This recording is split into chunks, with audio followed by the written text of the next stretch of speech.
अस्सलामुअलैकुम वरहमतुल्लाहि वबरकातुहू। T20 world cup के पाकिस्तानी स्क्वाड के अंदर कौन सी तब्दीलियां होने जा रही हैं। वैसे तो आप लोग जानते हैं कि पाकिस्तान की स्क्वाड की अनाउंसमेंट 15 सितंबर को हो चुकी है, मगर पाकिस्तान का अपडेटेड स्क्वाड आना बाकी है और उसमें 2 से 3 तब्दीलियों के कभी चांसेस दिखाई दिए जा रही हैं। वो कौन सी तब्दीलियां होने जा रही हैं, उन्हीं तब्दीलियों पर हम बातचीत करने जा रही हैं।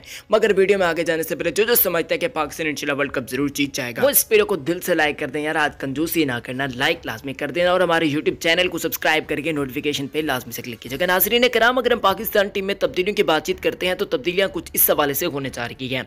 एक तो आपको बताते चलें कि पाकिस्तान टीम के अंदर फ़खरे पाकिस्तान फ़खर जमान आने जा रही हैं। पहले वो रिजर्व के अंदर थे, मगर अब वो मेन स्क्वाड यानी कि 15 मेंबर स्क्वाड के अंदर आने जा रही है। मोस्ट लाइकली शान मसूद या फिर खुशल शाह में से एक खिलाड़ी को बाहर किया जा सकता है। इवन हैदर अली का नाम भी सामने आ सकता है, क्योंकि इफ्तिखार अहमद की परफॉर्मेंस बॉलिंग के साथ बहुत अच्छी चल रही है। इवन बैटिंग में भी उनका स्ट्राइक रेट इतना खास नहीं है, मगर ऑस्ट्रेलियन पिचेस पर वो काफ़ी अच्छा कर चुके हैं, तो इस वजह से उनको लाजमन मौका मिलेगा। आसिफ अली को भी आप देखने जा रहे हैं, जबकि खुशदिल शाह और शान मसूद और हैदर अली, इन तीनों में से 2 खिलाड़ियों को ड्रॉप किया जाएगा। अब इन दोनों की जगह पर नाज़रीन करम यानी कि उन 3 में से 2 खिलाड़ियों की जगह पर आपको हारिस सुहेल, शुएब मलिक, इन दोनों में से एक खिलाड़ी और इनके साथ साथ नाज़रीन कराम आपको पाकिस्तान टीम के अंदर फ़खर जमान की वापसी देखने को मिल जाएगी, जो कि नंबर 3 पर आपको बल्लेबाजी करते हुए दिखाई दे जाएंगे। लगता है ऐसे है कि शान मसूद का सितारा थोड़ा सा गर्दिश में आ सकता है। उस्मान कादिर को एज ए रिजर्व के तौर पर शामिल किया जा सकता है, जबकि अभी हाल ही में डेब्यू करने वाले आमिर जमाल भी पाकिस्तान के मेन स्क्वाड के अंदर आ सकते हैं। बाकी सैम अजूब एक पाकिस्तानी नौजवान यंगस्टर है, उसको भी कंसिडर किया जा सकता है। सरफराज अहमद के जो दीवाने हैं उनके लिए थोड़ी सी बुरी खबर ये है कि उनको ना तो रिजर्व के अंदर डाला जाएगा, बल्कि